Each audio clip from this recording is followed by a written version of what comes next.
chapter meeting on the 8th of August and the slide seminar on gynecological pathology. We have organized a webinar series which will be conducted on 3 Fridays of this month. And it is a matter of great honor and privilege to inaugurate this series with an internationally renowned expert in gynecological pathology, Dr. Joseph Rabban. The planning for this webinar began in April when Dr. Indu Nair and Dr. Preeti, while attending the Gypsy conference at PGI Chandigarh, informed me that Dr. Rabban, one of the authors of the WHO classification of female genital tumors, had graciously expressed his willingness to conduct a teaching session for our postgraduate students. We did not hesitate for a moment to seize this wonderful opportunity, and today we are delighted to see it become a reality. On behalf of the IAPM Kerala chapter, IAPM is Indian Association of Pathologists and Microbiologists, Kerala chapter, I extend a very warm and heartfelt welcome to Dr. Joseph Rabban to this webinar on endometrial biopsies organized as part of our webinar series on gynecological pathology. Before we begin, I would like to take a moment to remember our beloved teacher, the late Dr. Prasida ma'am, an outstanding expert in gynecological pathology. She inspired and mentored many of us, guided many postgraduate dissertations, and instilled in us a deep interest in this fascinating subspecialty. We pay our heartfelt respects to her fond memory and acknowledge her immense contributions to pathology education. With that, and without much delay, I request Dr. Indu Nair to formally introduce our esteemed speaker, Dr. Joseph Rabban, and take us forward with today's webinar. Thank you. Over to you, Dr. Indu. Thank you, Kavita. And it is my proud privilege to introduce Dr. Joseph Rabban to this crowd. Good evening to all of you, and a very good morning to you, Dr. Joe. Dr. Joseph Rabban is the head of the Gynecological Pathology and the Director of Gynepathology Fellowship Program in the University of California, San Francisco. And as Dr. Kavita rightly said, he is one of the authors, the WHO FGT, 5th edition, and he was the co-chair of the International Gynecology Society and past secretary. And I can talk volumes about him, but I would just like to say that during a casual conversation, he just mentioned to me that his religion is about his passion for the subject. So with that, a warm welcome to Dr. Joseph Rabban. Thank you very much. I appreciate the introduction. I'm going to put my slides on the screen. Okay. Are you able to see my screen? Yes. Yes. Thank you. Yes. I would like to extend my gratitude to all the organizers for this webinar. It's really my honor to be a part of your educational program. I very much enjoy teaching, and especially I have a very fond affiliation for teaching amongst the Indian pathology community. I actually was lecturing in Kerala in 2009 at an IAP conference, and I have very warm memories of that experience. And I hope one day to come back in person and look at cases with you and be a part of in-person programming. So for today, what I'm going to do is show a series of digital slides. Hopefully you got access to the digital slides before the session. And I'm going to show a number of cases, so I'm going to have maybe 1 or 2 teaching points per case. You don't need to worry about taking notes because I have already given the organizers a copy of this presentation with all of my slides, and you'll be able to have access to all of everything that I'm presenting today so that you can use it anytime you wish in the future. The topic of endometrial biopsies, I think, is an important one in gynecologic pathology because, at least in the United States, this is one of the most common types of pathology that we see as gynecologic pathologists, and it makes a big difference as to how how the patient is managed. If we diagnose something that is benign, that patient is probably, going to go back to her own life and not have any further management. But if we diagnose it as a pre-malignancy or malignancy, then obviously there's going to be further treatment. So it's very important at the time of the biopsy to be as accurate as possible. And so I'm going to show a series of cases that have a wide differential diagnosis. I'm also going to use audience polls so that we can make this as interactive as possible. So why don't we start with the first case. This is a 45-year-old with uterine bleeding and a thickened endometrium, and a curettage was performed. So at low magnification, we can see that some of these fragments have crowded glands. And when we go at higher magnification, you can start to see that there's a very distinctive branching glandular pattern. So I would say that the main alterations that we're looking at are gland crowding with papillary branching. And when we look at the cytologic features, you can see that it's a simple single monolayer of epithelium, slightly mucinous cytoplasm in some areas. Some of the other cells have a more eosinophilic appearance. And when we look at the nuclear features, they're relatively monomorphic, uniform. We're not really seeing significant atypia or mitotic activity. This is basically the main alteration in all of these specimens. It looks like this is occurring in the background of an endometrial polyp. So if we could launch the first audience poll, please, Taryn.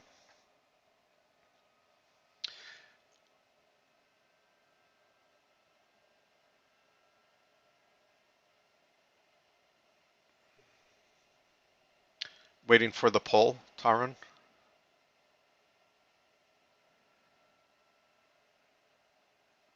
Okay, it sounds like there might be an issue.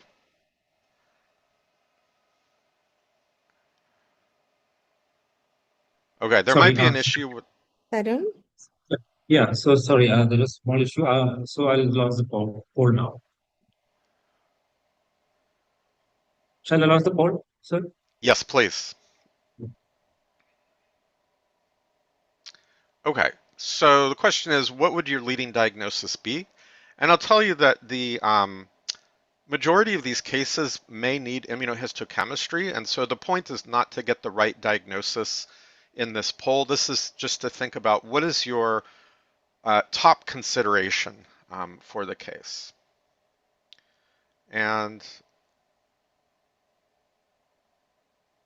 excuse me, everyone can participate in this conversation. No, until the presentation is over, we are going to keep mute. yeah, we'll have questions at the very end. So I think for the interest of time, it's about 53%. So I think we'll end the poll right now and we'll look at the results. So it looks like there is a majority of folks who think that this is some sort of papillary metaplasia or papillary proliferation of the endometrium. Okay, so let's close the poll and move to the next slide. So as I mentioned, the main growth pattern that I'm seeing here is papillary architecture. And so for me, I like to organize my thoughts in terms of the architectural pattern. And this allows me to build a differential diagnosis that goes from benign alterations to low-risk cancer, high-risk cancer, or secondary involvement of the endometrium by tumors from outside of the endometrial epithelium. And I think what we're dealing with in this particular case is somewhere in the benign part of the spectrum. This is, in fact, papillary proliferation of the endometrium. And so I wanted to present this because this is an entity that not everybody is as familiar as they could be. So what's the significance of this in a biopsy? Because sometimes people will just look at this and say, well, it looks very complicated. I'm going to call this atypical hyperplasia. So if we look at what the outcome of papillary proliferation of endometrium is, there is a small risk that there may be an undersampled atypical hyperplasia or undersampled endometrioid cancer at the moment of the biopsy.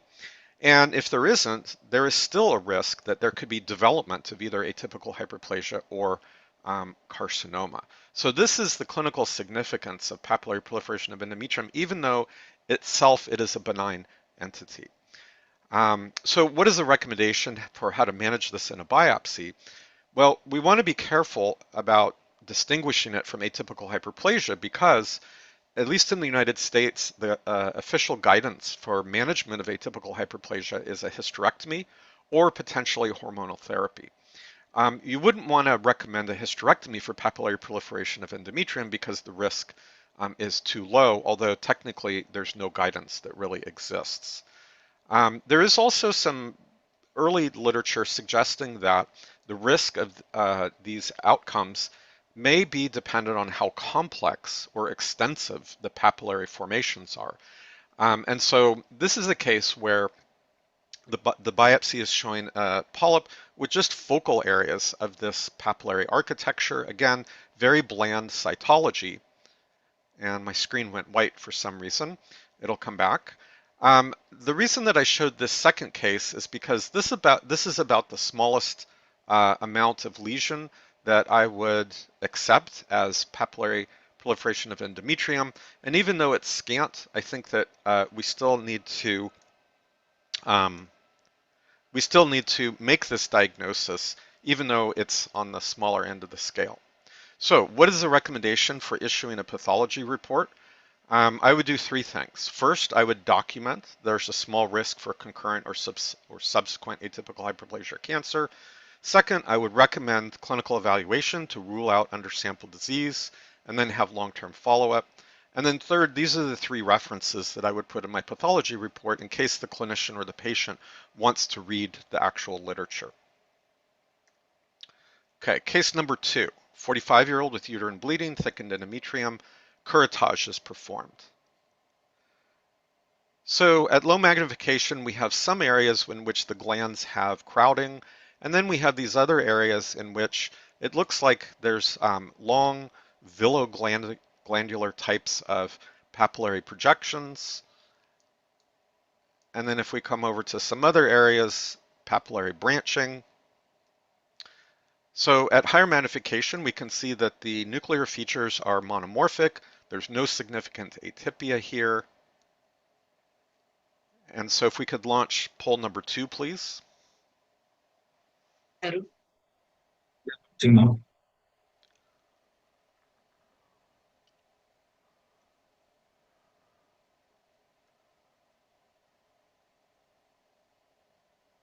Okay, it seems like there's a problem with the polls. So are we able to launch the polls, Tarun?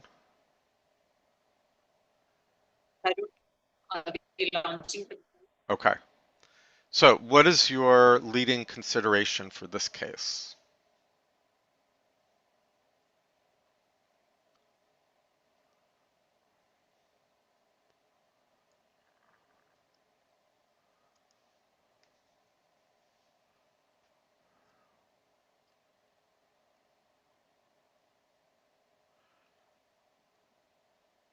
Okay, so we have over half the audience, so I think I'll end the poll at this point, share the results.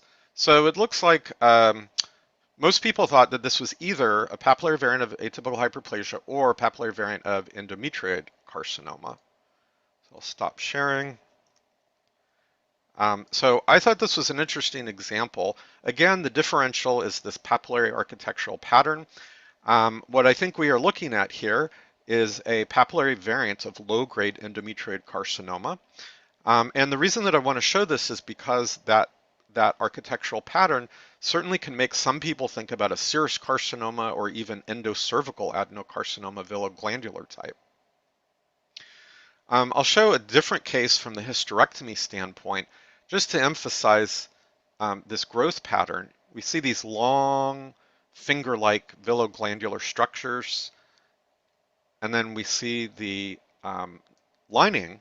It's a little bit more crowded than in the biopsy that I showed, but there's not much significant atypia or mitotic activity.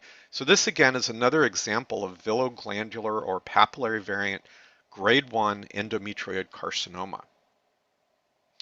So this is a differential that I think, at least in my part of the world, can be quite difficult because of the papillary architecture. So this brings up the question of how do we separate papillary pattern serous carcinoma from this papillary variant of low-grade endometrioid cancer. And the best way to do that is to think about the low magnification view. What is the architectural grade? In both instances, this would be considered low grade because there's no solid growth. And then evaluate at high magnification and look at the nuclear grade. So if it's a papillary variant endometrioid carcinoma, the cytologic features, the nuclear features, should also be low. So this would be considered concordance between the architecture and the nuclei. But for serous carcinoma, we're going to have high nuclear grade, even though the architectural grade is low. And it's this discordance at high magnification that is the main way to distinguish these two. And the criteria for high nuclear grade are pretty conventional: pleomorphism, high NC ratio, macronucleoli, brisk and atypical mitoses. I'll also mention that if you see abundant tumor necrosis in a biopsy that you think is grade 1 endometrioid carcinoma, it's probably not grade 1 endometrioid carcinoma. It's probably an undersampled tumor that has a higher risk tumor somewhere else in the endometrium or myoinvasion. Case number 3, 52-year-old with uterine bleeding, focally thickened endometrium. So at low magnification, it looks like there's a endometrial polyp fragment in the center, and then some additional detached fragments of epithelium. So it doesn't really look like much going on until we start noticing there are these free-floating solid aggregates of cells with bland nuclei. They have a somewhat streaming or swirling distribution, and it looks like there's some central necrosis. So this is a unusual finding in that it's detached and free-floating, and we start looking around, you can actually see there's more of these. So again, swirling appearance, solid aggregate, central necrosis. And if we look over here, even in the areas that look like they're mainly involved with blood, there's still more of these solid aggregates. So if we could launch poll number 3, please. So what do you think these solid aggregates represent? 3.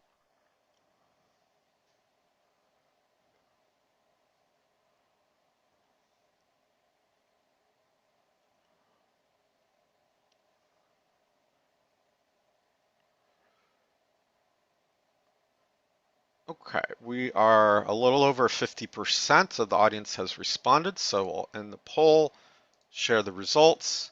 So it looks like the majority of folks recognize this as Morular metaplasia, but these are all the other differential entities, so thought this was a good case to talk about the differential.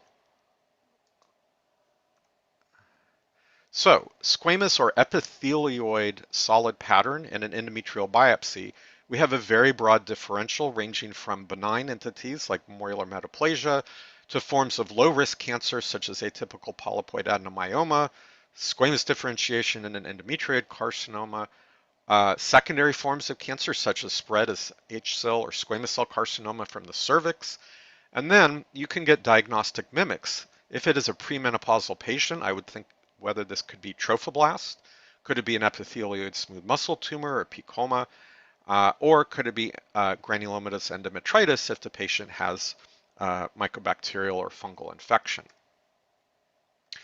The case that I showed, I think, is very unusual because the morules are free-floating and detached. What we typically see morules in is when they're embedded in the center of crowded glands, atypical hyperplasia or cancer like we have here. This is from an atypical polypoid adenomyoma, and we can see that these morules are embedded within the center of these glandular proliferations. And so it's a little bit more easy to recognize it in this sample than in the prior one where they were detached and free floating. So morular metaplasia, the term morial comes from a Latin term for mulberry. So at some point in history, somebody thought these morials look like blackberries or mulberries. What is the clinical significance in a biopsy? Well, in the literature, this is almost always associated with concurrent atypical hyperplasia or endometrioid carcinoma. It's very rare to have it in benign endometrium.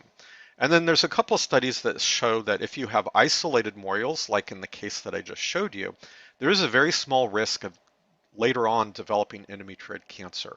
So what's the best way to handle this in a pathology report? The first thing I would do is document that we do have a small association with concurrent or subsequent atypical hyperplasia or cancer. I would recommend clinical evaluation to rule out undersampled disease and then long-term follow-up. And then these are the 3 references that I would put in the biopsy if the clinician or the patient wants to read about this. I'll show one extra case before we move to the next one. This is a biopsy that has kind of similar features, these detached nests and islands. And I think that this is within the differential of morular metaplasia. One of the differences here is that there's mitotic activity. This is an example of cervical high-grade squamous intraepithelial lesion that extended into the endometrial cavity. And so I think that this is definitely something to put in your differential for morular metaplasia. You can do a P16, and this will be block positive if that was in your differential. Case number 4, 65-year-old with uterine bleeding. So at low magnification, the first thing to note is there's not very much tissue here. It's mostly mucin. So we kind of have to really hunt around to find any epithelium. And the epithelium that we do see has a somewhat crowded but not quite intact architecture, so it's difficult to say whether these are really crowded glands. When we look at the cytologic features, one of the key things that we can see is intracytoplasmic mucin. And then if we look at the nuclei, they have a very bland appearance. There's no mitotic activity. So the question is, how do we manage this case? So let's launch audience poll number 4, please. So what's your leading consideration for what we're looking at here?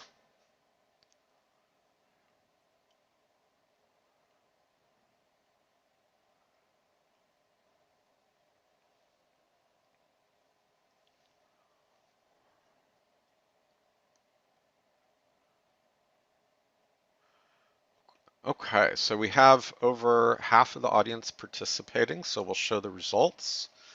So it looks like folks thought this was either some form of mucinous metaplasia of endometrial tissue versus contamination by benign cervical transformation zone. And I think that's a good thought. I think this is actually one of the most dangerous types of biopsies because there are forms of endometrial carcinoma that can have microglandular endocervical hyperplasia-like features. And so the issue is, are we looking at undersampled endometrial cancer, or are we looking at tissue from the endocervix? And so this is the dilemma. When you have a mucinous pattern proliferation in the endometrium, it could be anything from benign, such as what the audience thought, the 2 top things, to a low-risk cancer with mucinous morphology. Could be a high-risk cancer. There's this new entity of gastric-type endometrial carcinoma. And then we also always have to consider, could there be secondary spread from an endocervical or even a colorectal carcinoma? This is a different case. It's an obvious adenocarcinoma. We've got gland crowding, papillary branching, but I wanted to show it because if you look at the surface, I apologize for the internet, it's a little bit slow here. Let me go back one. What I wanted to show is that at the surface of this tumor, there are features that look like microglandular endocervical hyperplasia. And so the point is, if you have a biopsy that looks like microglandular endocervical hyperplasia, you don't know whether you're looking at undersampled cancer. Okay, There's some sort of internet connection issue, so we'll just be patient as this is coming back online.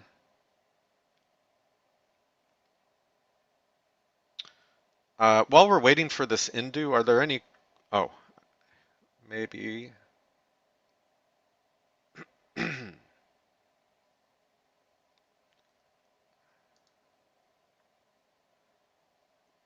All right, let me restart this.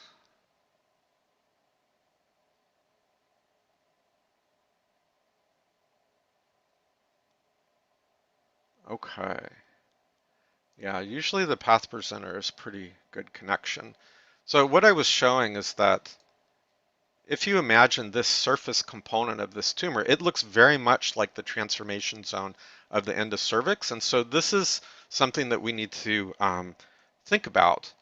So the case that I showed, I don't think that we can put a diagnosis on it. We can't be confident as to where that tissue is coming from. So I would use a descriptive term of abnormal mucinous gland proliferation because we just don't know if it's undersampled endometrial cancer. Now, you could try to do a reserve cell marker, reserve cells of the transformation zone, either P40 or P63. If they're present, then that confirms that you're looking at contamination by endocervical microglandular hyperplasia. But that doesn't always work. So what I would recommend for the pathology report here is to document there's a concern for undersampled concurrent cancer. I would recommend clinical evaluation to rule out undersampled disease, so maybe repeat a curettage, and then I would cite these references. The other point that I think is important here is the patient age. Microglandular endocervical hyperplasia is an alteration that typically is in premenopausal patients. It's very rare in the postmenopausal setting. And so if the patient age is 60 years old, 70 years old, and you see something that looks like microglandular hyperplasia, that's probably not the right diagnosis. It's probably an undersampled cancer. Okay, case number 5, 50-year-old with uterine bleeding, thickened endometrium, curettage is performed. And at low magnification, some of these fragments are starting to show gland crowding that is more than 50% glands, 50% stroma. So here we have a pretty discrete focus of crowded glands. We can see that there's still endometrial stroma in between the glands. And when we look at the cytologic features, it looks like endometrial differentiation. I'm not seeing any significant atypia. So that's one focus. And then there are a couple other foci in here that have a very similar degree of gland crowding with preservation of the intervening endometrial stroma. So if we could have poll number 5, please.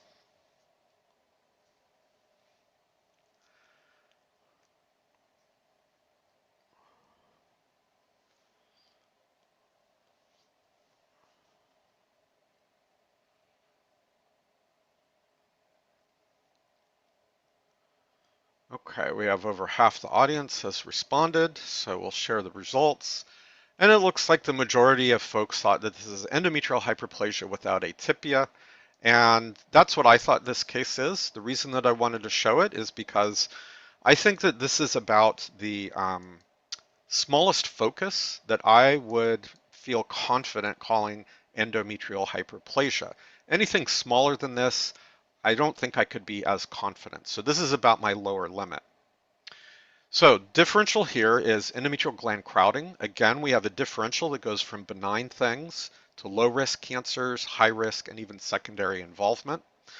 The definition of endometrial hyperplasia without atypia from the current WHO is simply increased endometrial gland-to-stromal ratio, uniform nuclear appearance. The thing that the WHO does not include in the criteria is the minimum size or degree or number of glands that are needed to diagnose endometrial hyperplasia. And so unfortunately, we don't have an evidence-based or consensus-based answer to say you need a millimeter or 2 millimeters or 1 low magnification field.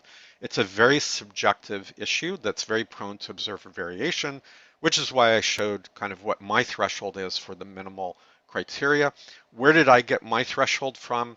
I use the data from the endometrial intraepithelial neoplasia literature that used 60% gland to stroma ratio. And these cases, I usually show to my colleagues before I issue my report, just to make sure that I'm in agreement with my other colleagues. I call this a glandogram. This is a cartoon that I put together that shows the percentage of glands, the pink glands here, to stroma, which would be the white space. And this is just a visual reference to show you where 60% gland crowding is. It's right about where the arrow is. So in between 50 and 75%, this is where I start to put my thresholds for hyperplasia. But again, this is very subjective, and unfortunately, there's no way to prove this. Here's an endometrial polyp. So you can see endometrial hyperplasia within polyps, and I would say that the degree of gland crowding that we're seeing here is too much for a polyp. And so this is another example of the lower limit of my threshold. I would call this endometrial hyperplasia without atypia involving a polyp. Case number 6, 50-year-old with uterine bleeding and thickened endometrium. So at low magnification, we have some areas that have crowded glands. When we look at higher magnification, the crowded glands still have preserved endometrial stroma around them. But what's different in this case is, from the last case, is here we have round to oval nuclear shape. We have vacuolated chromatin, and we have loss of polarity. And we have a very nice compare and contrast to some adjacent endometrial glands that don't have any of those cytologic features. So if we could please launch the next poll.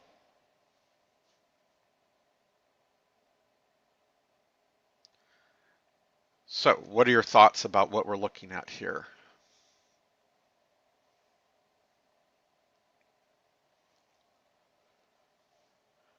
Okay, it looks like we have over half the group has participated. Show the results. So it looks like there's an overwhelming consensus that we're looking at endometrial hyperplasia with atypia, and that's exactly what I was thinking on this case as well. So we're all almost all in agreement. Again, it's the same differential of gland crowding. We can have anything from benign to high-risk cancer. So what is the WHO criteria for atypical hyperplasia? It's basically the presence of hyperplasia with altered cytology compared to the background. Again, this is very subjective, and one of the challenges here is that a variety of benign endometrial metaplasias can mimic the atypia of atypical hyperplasia. Now, for those of you who are old as I am, you remember from the 4th edition WHO, they actually provided objective criteria. And these are the ones that I mentioned when I looked at the case: oval to round nuclei, loss of polarity, macronucleoli, enlargement, and vesicular chromatin. And you just need 2 of these features for atypia. So I still use these criteria. I'm not sure why these were removed from the 5th edition, but I find this very helpful to just systematically look for these specific alterations. I wanted to bring up some recent work that has been done looking at immunohistochemistry to detect atypical hyperplasia. I think this is important to be aware of, even if you don't have access to these biomarkers, because the concept here is actually very, it's a very clever approach. We know that grade 1 endometrioid carcinomas frequently have mutations in PTEN, PAX2, beta-catenin. And therefore, since there are immunohistochemical markers for these genes, there are studies that have come out of one of the universities in Texas showing that if you have absence of any of these 3 genes, that is very strongly associated with atypical hyperplasia. So sensitivity 93%. So it's a pretty compelling argument that you can use these stains. But as I'm showing here in the slide, these stains have some limitations. P10 can be very tricky to interpret. PAX2 is not very widely available. And the problem with beta-catenin is that even in the presence of a mutation in all of the cells, the nuclear staining can be very focal. So we don't use this in my institution, but I did want to share that this is out there in the literature, and maybe even some of you are using this. Okay, case number 7, 50-year-old with uterine bleeding.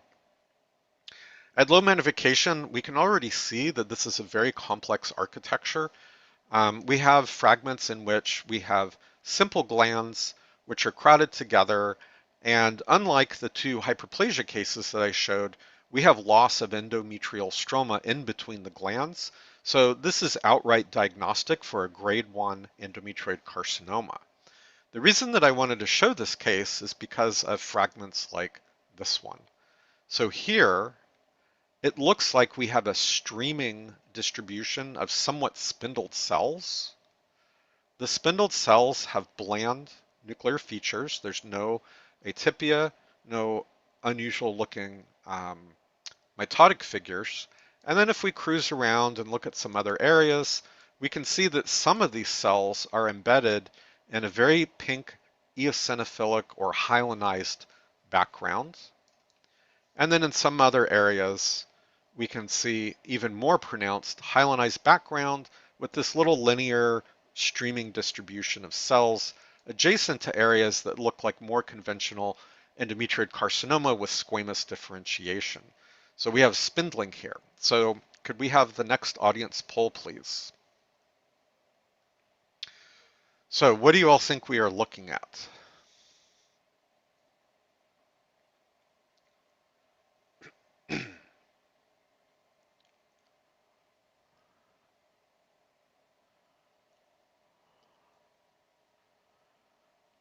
Okay, so we're about half the audience has participated. Share the results. So it looks like there's kind of a split. Many people selected endometrial carcinoma chordate hyalinized type, but some folks are wondering about a carcinosarcoma or dedifferentiated carcinoma. And I think this is a really great case to bring up this differential for everything that you are all thinking of. One point that I will emphasize, just coming back to the cytology here, the spindled and plump cells, they don't really have significant atypia. And then the other thing is that they seem to blend and merge directly with the glandular component of the tumor, as opposed to being a distinctly spatially separate component. So this seems to just all be one component of tumor. So the differential here is adenocarcinoma with spindled cells. So is this a variant of grade 1 carcinoma, the chordate and hyalinized type? There's also certuliform, sex cord, or spindled variants. Is it an atypical polypoid adenomyoma? Sometimes when you have a patient who's receiving progestin for endometrioid carcinoma, the stroma can be very spindled, so that's something to think about. And then the other side of the coin is, could this be carcinosarcoma or dedifferentiated endometrial cancer? Let me just show, before I discuss this further, another case which has a glandular component, so grade 1 endometrioid carcinoma, and then this plump, little bit spindled, not perfectly spindled component here that seems to blend and merge directly with the glandular component. So both of the cases that I've shown you here have a direct merging between the 2 different growth patterns. And so I think that's one of the powerful ways to separate the chordate and hyalinized variant of endometrioid carcinoma, which is what I've showed you 2 examples of, from carcinosarcoma. So the merging of the spindled with the carcinoma is not something that is allowed for a carcinosarcoma. The other very important thing is that both the glandular and the spindled component of carcinosarcoma need to be high grade according to the WHO. In the case that I showed you, we only had low grade features. There's some other features that can be helpful. So if you see rhabdomyosarcomatous differentiation, that is a clue that you're probably looking at a carcinosarcoma. And then if you have a case that is difficult on H&E, you can try to use immunostains. So most carcinosarcomas are going to have a TP53 mutation, so you can look for aberrant P53 staining. And conversely, most of the chorded and hyalinized endometrioid carcinomas have a CTNNB1 mutation, meaning you should see nuclear staining by beta-catenin. So that's an option if you have a difficult case. Before moving on, I want to show another example of a biopsy that has areas of pretty classic grade 1 endometrioid carcinoma. And if we look around, basically all of the fragments look like that, except in the center of the biopsy, there's an area in which we have some cells that are not forming glands. And I think on a busy biopsy day, you might look at this and say, well, those look like lymphocytes. So this is just some chronic inflammation associated with this cancer. And that would be unfortunate to make that interpretation, because what we're actually looking at is undifferentiated endometrial carcinoma. So sheet-like growth, loss of cell-cell adherence, and a relatively moderate appearance to the nuclear features with some rhabdoid or eosinophilic cytoplasm. This is a very sneaky form of cancer. It mimics lymphoma. In my mind, it kind of looks like lymphoma. But this is going to change the diagnosis from a grade 1 endometrioid carcinoma to dedifferentiated endometrial carcinoma, which is one of the most aggressive forms of cancer. So just wanted to highlight because it comes up in the differential with carcinosarcoma. Okay, case number 8, 65-year-old with uterine bleeding.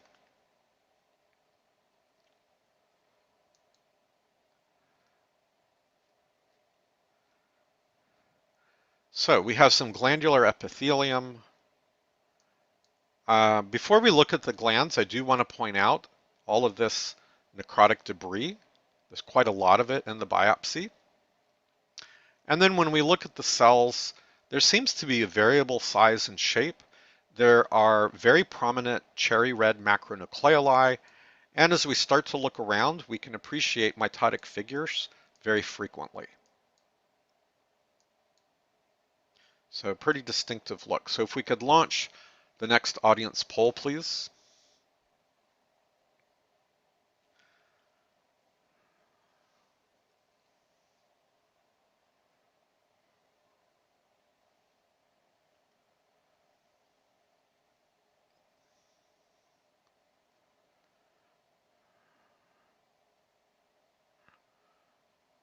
Okay, so over half of the group has responded, so we'll share the results. Looks like there was a consensus that we are looking at a glandular pattern or pseudoglandular pattern of serous carcinoma. And that's exactly what we're looking at. So the differential, again, is glandular crowding. Again, we have this very broad differential, but serous carcinoma, pseudoglandular variant, is a form of serous carcinoma that's very easy to mistake as a lower grade endometrioid cancer. The case that I showed you, I think, as the audience correctly got, is relatively straightforward, but not all of these cases are straightforward. So how do we separate pseudoglandular pattern serous carcinoma from conventional grade 1 endometrioid cancer? It's the same strategy that I showed before.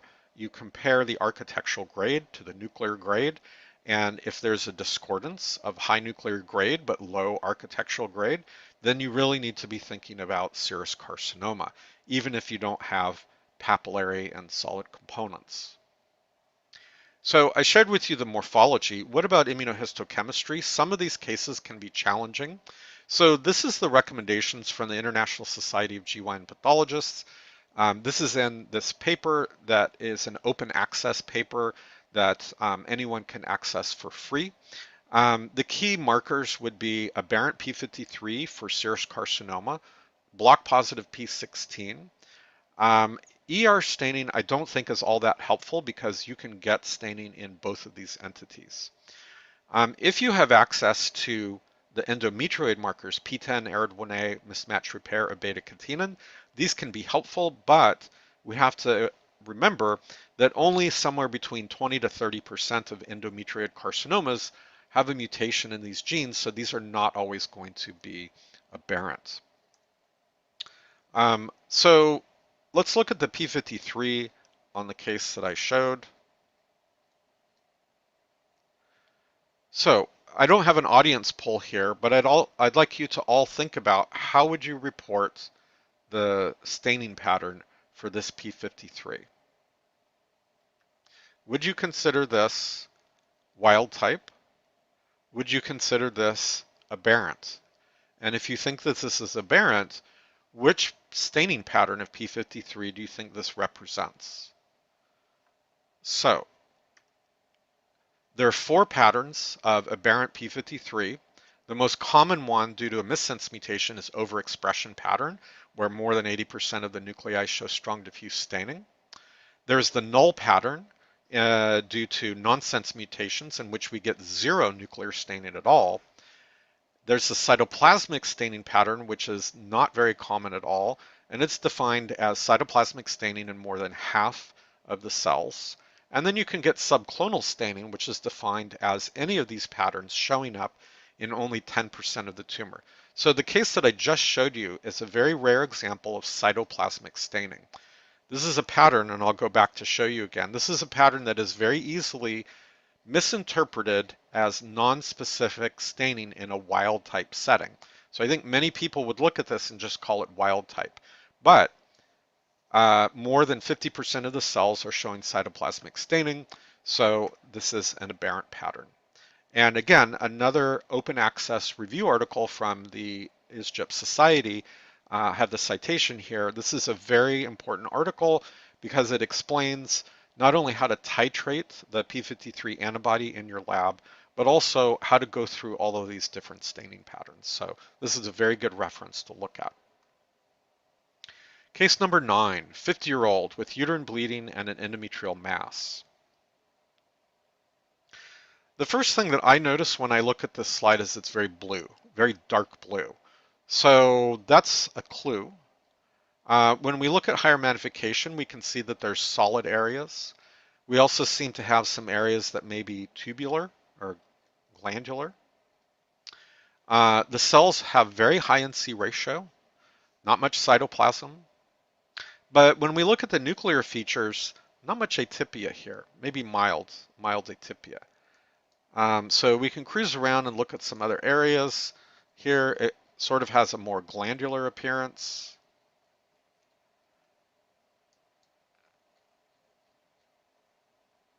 But then we also have areas like over here in which it has a more streaming appearance.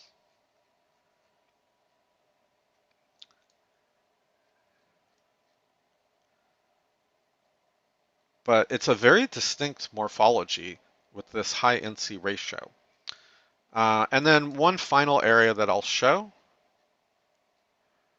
It looks like there's some intraluminal eosinophilic material. Actually, here's a little bit more prominent example of that. So if we could have the next audience poll. What do you all think we're looking at here?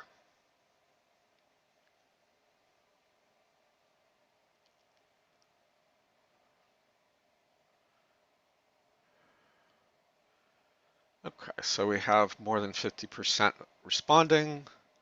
So it looks like there's a consensus that this is a Mesonephric-like carcinoma. So excellent, and that's what we're looking at here. Again, at low magnification, the blue appearance is one of your first clues. We have tubular growth, we have solid growth, spindled growth, and then we have these areas with the intraluminal eosinophilic material. So this is an example of the differential of when you have a glandular pattern cancer with a solid component. Is it a low-risk cancer? Are we looking at just a grade 2 component of endometrioid carcinoma? Or is it the solid component of any of these high-risk forms that includes Mesonephric-like carcinoma. So this is a relatively newer topic in the field. There's a lot to talk about here, but I'm just going to summarize it to say I would use the morphology as a trigger to order the IHC for this differential, with the key morphology clues being blue appearance at low magnification, eosinophilic luminal material, tubular pattern, and then a combination of any of these other unusual patterns. A couple other important morphologies. If you see squamous or mucinous differentiation, the current literature suggests that that is not a feature of Mesonephric-like carcinoma. So, what are the immunostains that you would order here? These tumors should be negative for ER and diffusely positive for GATA3 and or TTF1. And the thing to keep in mind is you can get a little bit of GATA3 or TTF1 in grade 1 endometrial carcinoma, so what you're really looking for is the diffuse staining pattern. And then the current literature says that these tumors should not be mutated for p53, and they should not have loss of mismatch repair protein. So if you have aberrant p53 or loss of mismatch repair, it is not a Mesonephric-like carcinoma. I'll just show one more example of Mesonephric-like carcinoma. This one I think is more difficult because it doesn't have that blue appearance, very obvious at low magnification. And I think, you know, on a busy day, you could look at this and say, well, this looks like endometrial differentiation, and I would call this a grade 1 endometrial carcinoma. So this is a very subtle case. When you look at the cytology here, it doesn't really look columnar with elongated nuclei. It looks like more cuboidal cells. And so this would be the clue for me in this case that maybe this is not just grade 1 endometrial carcinoma. So admittedly, this is a difficult case. This does have a lot of tumor necrosis. And so again, the presence of tumor necrosis in a biopsy that you think is grade 1 carcinoma is a clue that maybe it's not grade 1 carcinoma. So last teaching point about Mesonephric-like carcinoma, the features that we just discussed are not necessarily specific for this tumor, and so low-grade endometrial cancer can show eosinophilic luminal material, loss of ER, focal staining for these markers. It has the same molecular alteration, and so really the point that I want to make is you have to integrate the morphology and the IHC together and not just go off of one or the other. Okay, case number 10, 39-year-old. She's being treated with progestin for a grade 1 endometrial carcinoma. And what we're about to look at is the very first surveillance sampling 3 months after the progestin was started for her grade 1 carcinoma. So we do have many fragments here that basically look like progestin-treated endometrium. Atrophic glands, some stroma here with pseudodeciddualization of the endometrial type stroma. This is the goal of the progestin therapy, is to drive the endometrium to glandular atrophy. And so the question is how to evaluate this? Well, in some areas, we are starting to get gland crowding. The glands are very close to each other. We're not seeing good stroma in between. So there's one area here, it's very focal. And then I think there's one other area here in which we are starting to get a little bit of crowding of the glands. I don't think there's cytologic atypia here. And there's some very irregular branching that we're seeing, but it's very focal in the background of what is otherwise progestin-treated endometrium. So if we could launch the poll, please. So what are we looking at here?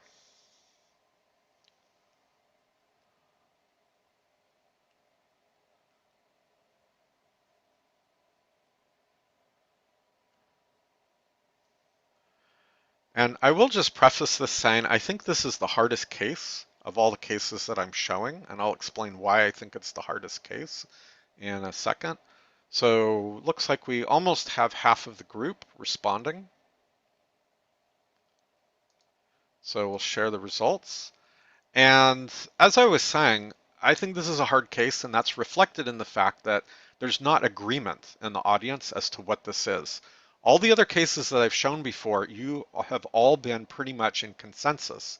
And this is the point for this case, is that we don't have good criteria for the scenario of how to evaluate surveillance biopsies in patients who are on progestins. And so there's a lot of observer variation. Let me get to the next slide. So, what is the treatment goal in this setting? The treatment goal is the clinician is looking for the surveillance biopsy to show complete endometrial atrophy. What is the problem that we're having? Why is it that the audience poll showed so much differences? The reason is that residual disease, if it hasn't been completely treated, may not show our classical criteria for carcinoma or atypical hyperplasia. The progestin downgrades the cytology and the architecture. The second problem is that we do not have any professional guidelines for how to evaluate or to report this. And so I'm showing a paper here that very nicely demonstrated that there's a lot of subjectivity in the interpretation. So what do we do practically for helping the clinician in this setting? So the best paper out there in the literature is the one that I've cited here, which basically says if you have any residual unusual architectural features, it doesn't matter what you call it. The fact that it's there means that the patient still needs to continue on the progestin.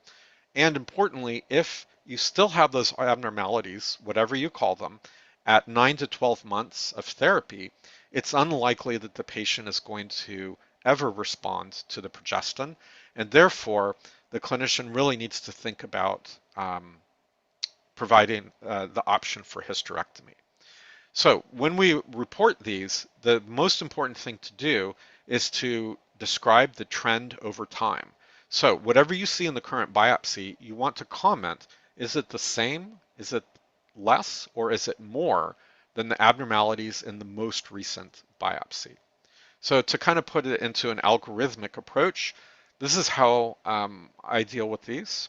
I look at the surveillance biopsy. If it has classic appearance of complete atrophy, then you're done. Just report it as atrophic endometrium, no residual abnormalities, and the patient can consider, if this was for fertility preservation, they can consider trying to get pregnant. If it's not completely atrophic, are there classic features for cancer or hyperplasia? If the answer is yes, then just call it that. However, if it doesn't have classic features like our biopsy just had some minor alterations, then the Wheeler paper says if you see any one of these features, papillary branching, crowded glands, cribiforming, nucleoli, or coarse chromatin, any one of those should be viewed as residual progestin-treated glandular abnormality. And in this setting, you want to comment, is it the same, is it more or less than the most recent biopsy? And then cite the Wheeler paper here. So that's my approach to dealing with these. Next case, 35-year-old with an endometrial polyp identified during infertility workup. And so she had a polypectomy performed. So at low magnification, it looks like a polyp. We have a very distinctly fibromatous stromal background. There's some enlarged thick-walled blood vessels. If we look at the glandular component, it's pretty benign. But the region that I wanted to show is right here. This area, if we look within this dilated space, there seems to be broad leaf-like papillary branching. There also seems to be a higher cellularity of the stroma around these broadly papillary structures. When we look at higher magnification, we don't really see any significant atypia in the spindle cells. So it's a combination of this unusual leaf-like growth and concentration of spindle cells underneath the mucosa. So if we could launch the audience poll. So what do you all think we are looking at here?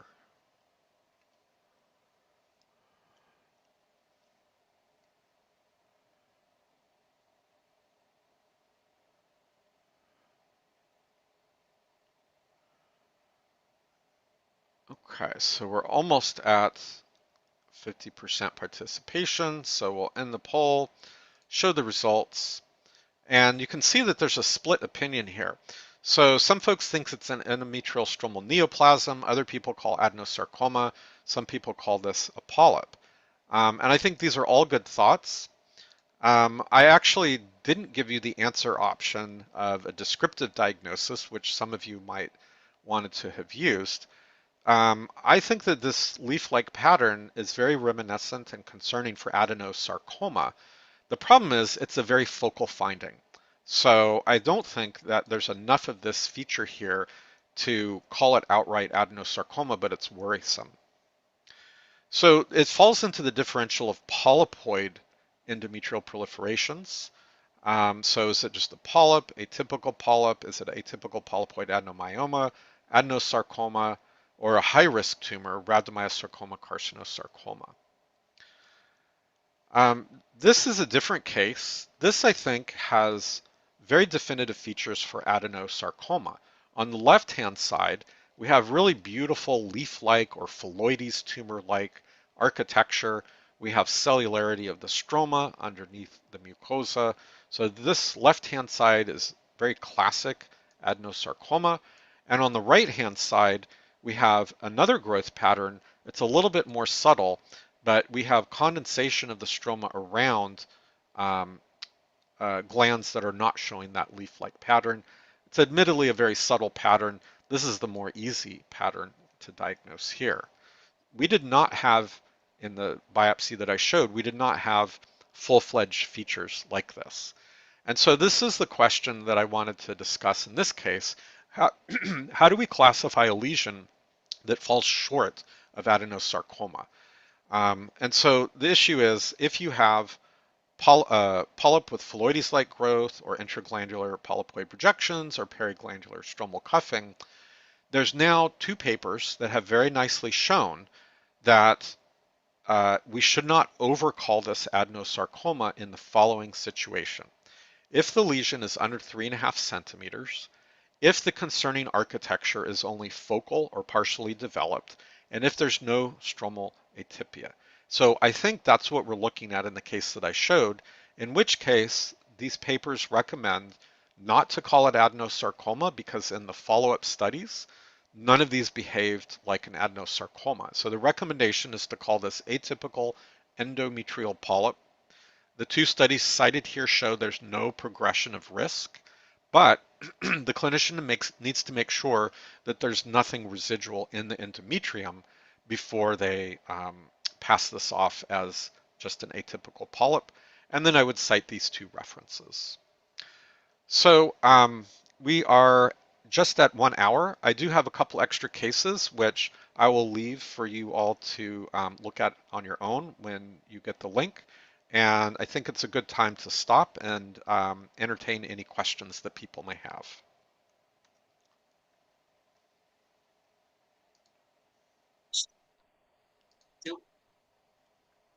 Thank you for that excellent area of beautiful cases.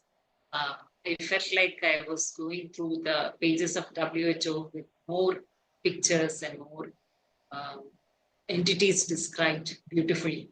And thank you for taking us meticulously through the entire spectrum of endometrial pathology with emphasis on the different types and variants of endometrial carcinoma.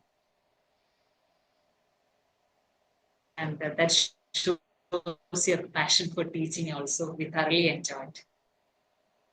I'm very glad to be part of your webinar series. We actually had a few questions based on your cases, but I think you have covered that in your discussions as well. Okay. So if Great. we can, any discussion needed? Anybody has any questions, you can post it now. Meanwhile, can I ask one question, Dr. Joe? What is your experience on a grade 3 endometrioid carcinoma with P53 mutant or aberrant? Yeah, so this is one of the most difficult questions. if you notice, the cases that I showed mainly were cases that you would have in your differential with a grade 1 endometrioid carcinoma.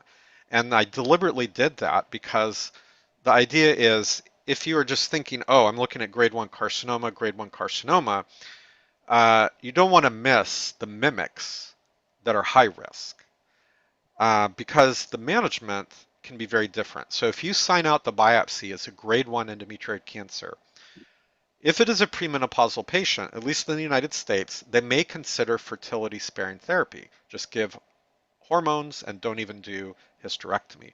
Or if they do a hysterectomy, they would consider sentinel lymph node and that's it. They wouldn't do periaortic lymph nodes or omentectomy. So your question, Dr. Indu, is about grade 3 carcinoma. And here's the secret with high-grade endometrial cancer and a biopsy.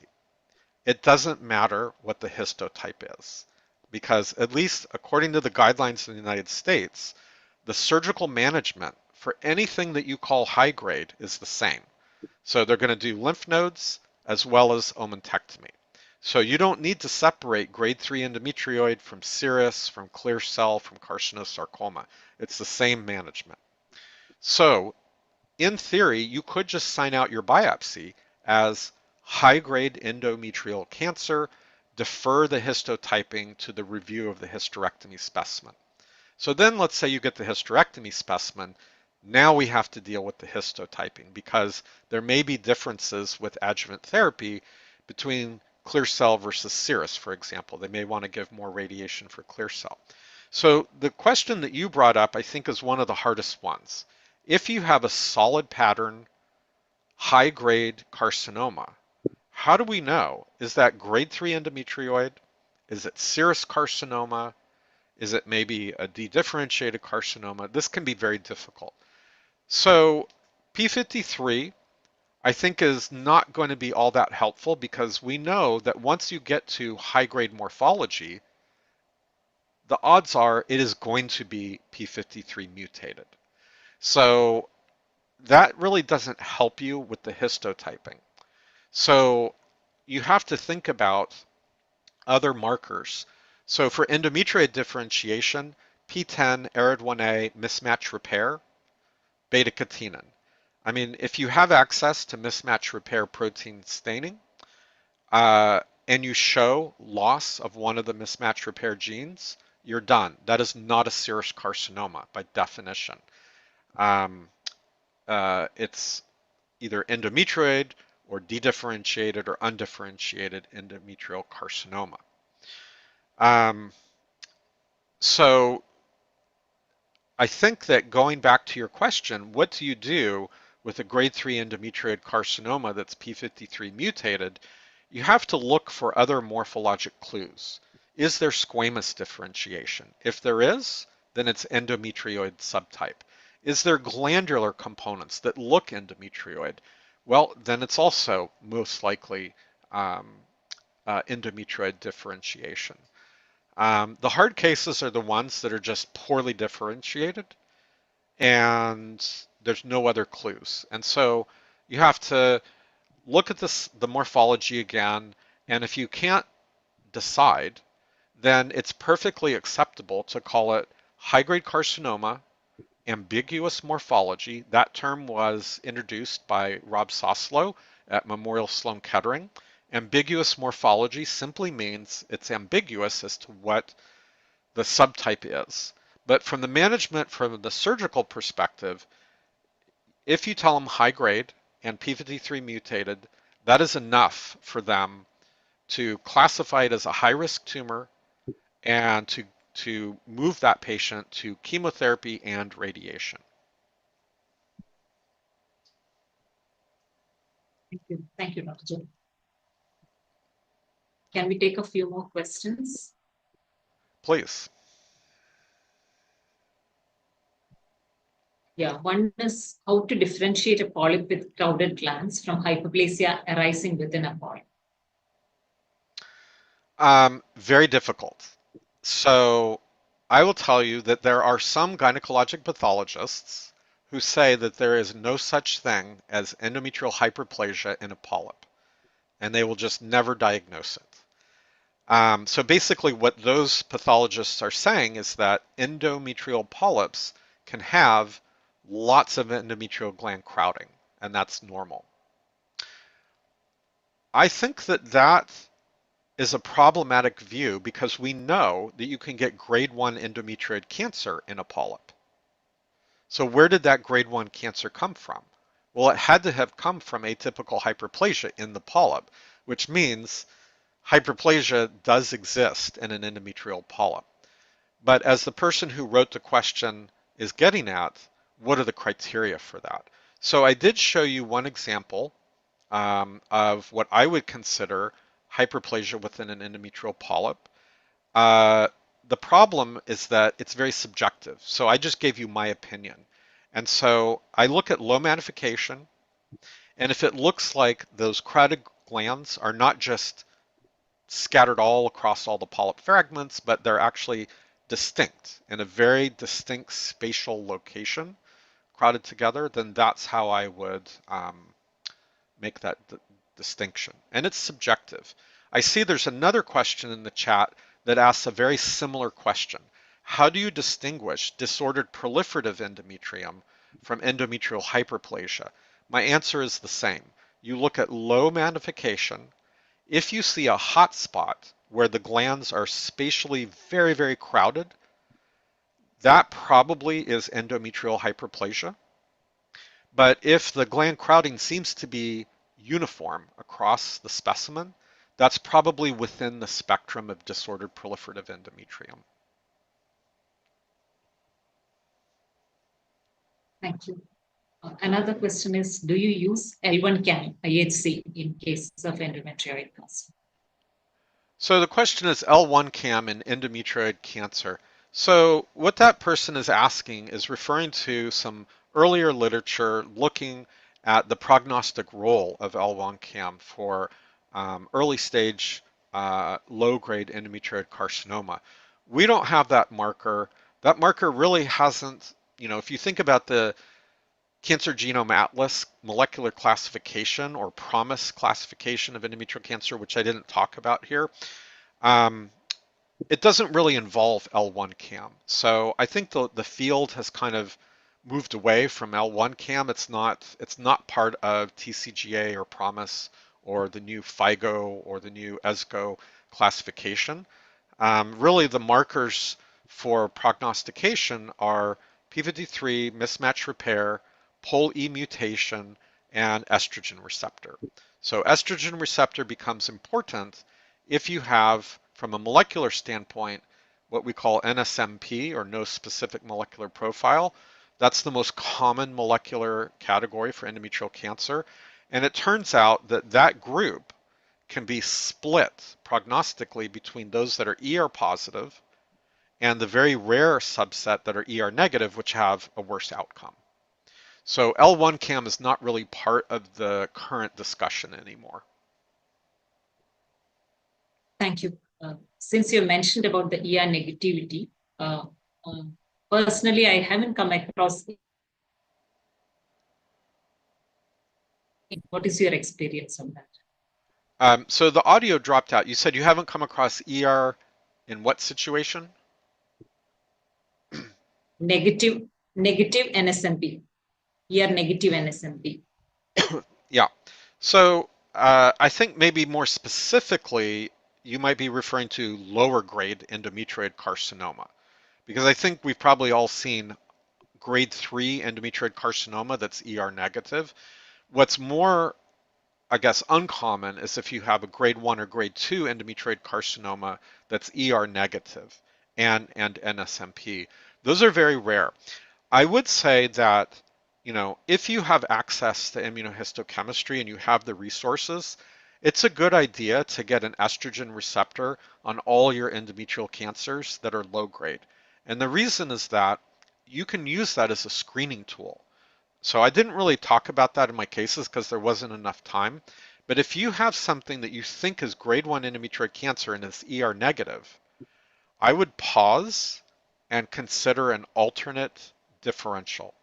Are you looking at Mesonephric-like carcinoma, which are by definition ER negative? Are you looking at a clear cell carcinoma, which are by definition ER negative?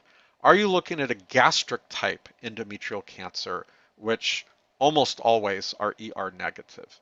So the ER staining is a really great way to make sure that you're not missing one of these aggressive high-risk tumor types.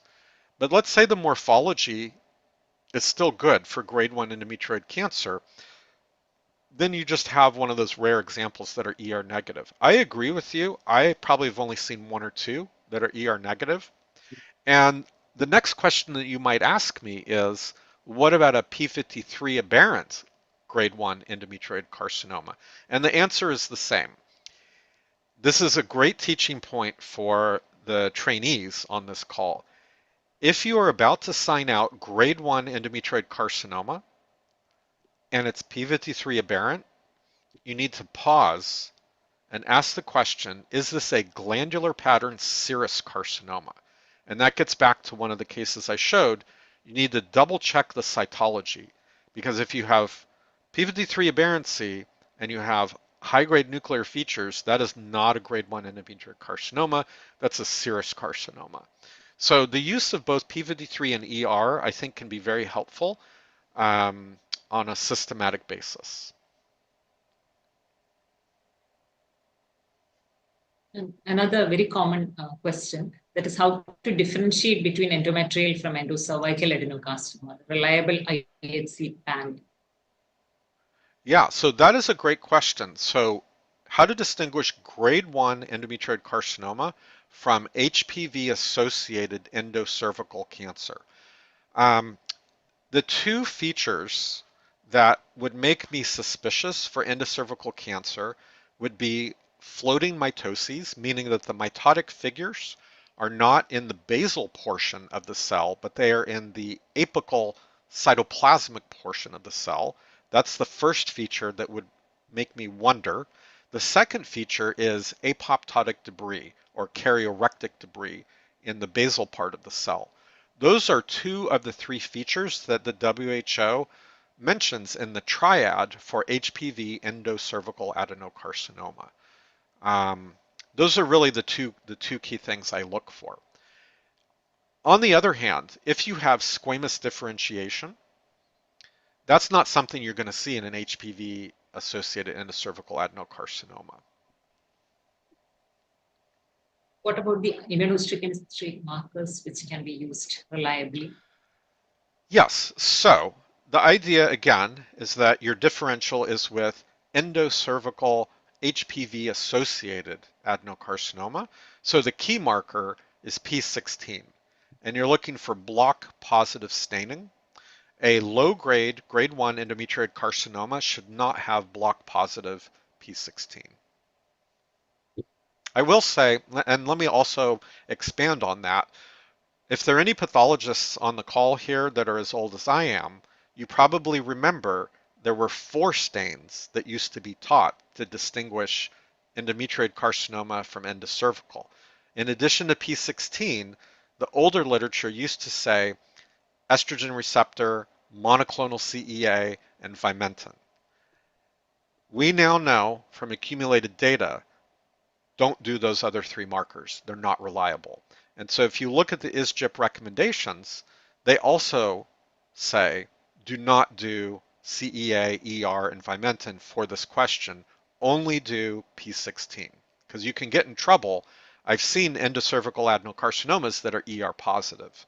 So yeah, only do P16, nothing else.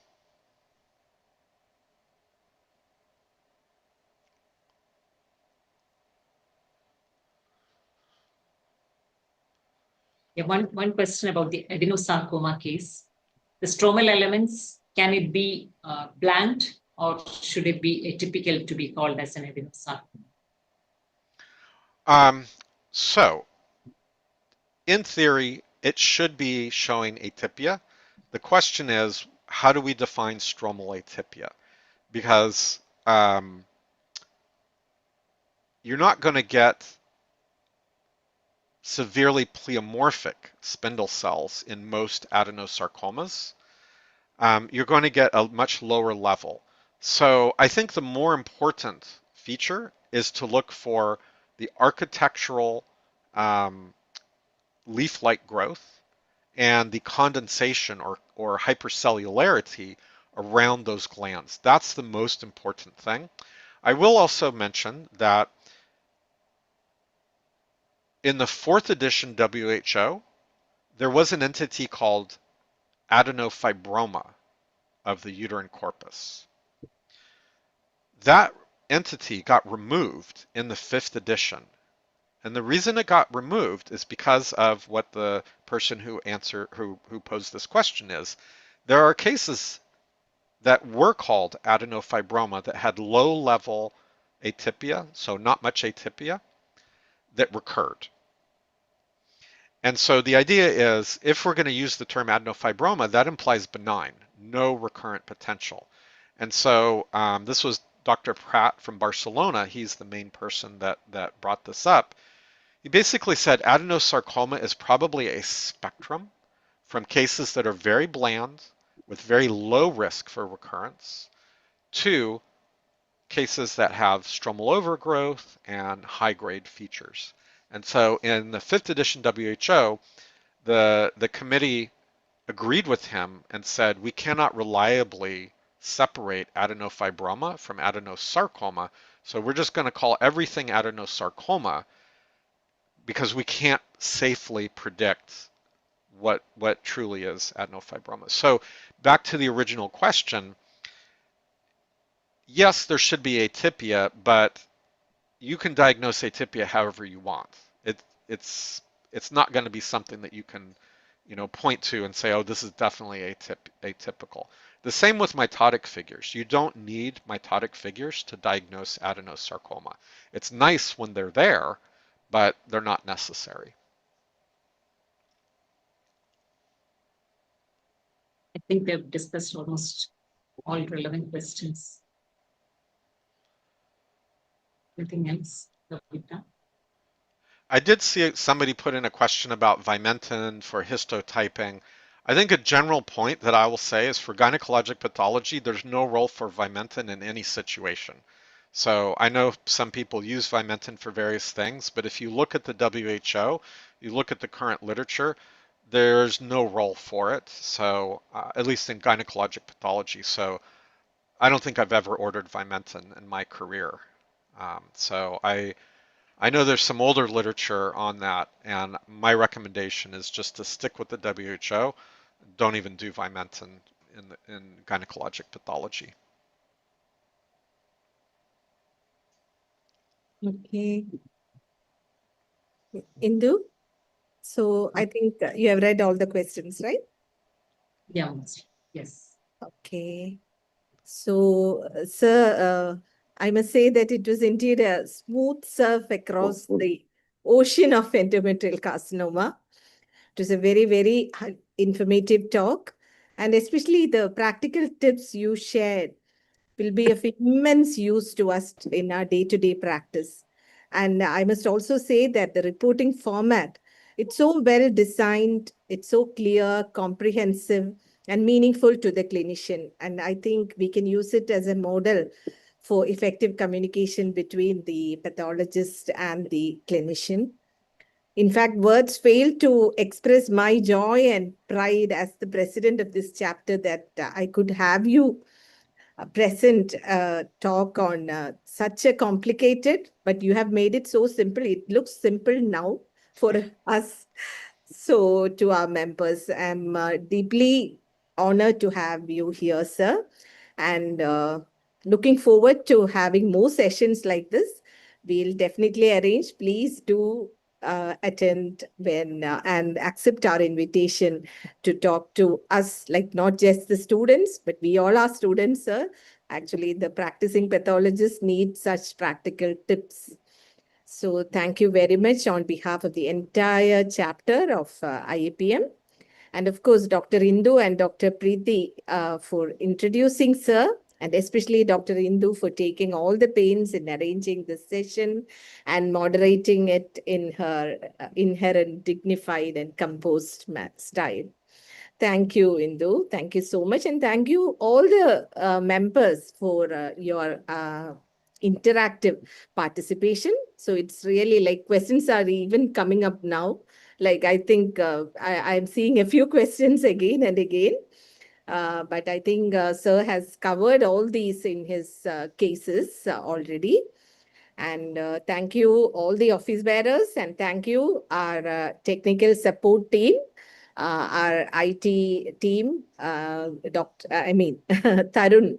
He's my close friend, Tarun, and his team for the excellent coordination of this event. Thank you all. Good night. Thank you, Kavita, for this opportunity. And thank you, Dr. Joe, for sparing your precious time. It's a weekday for you. You have to go back to work.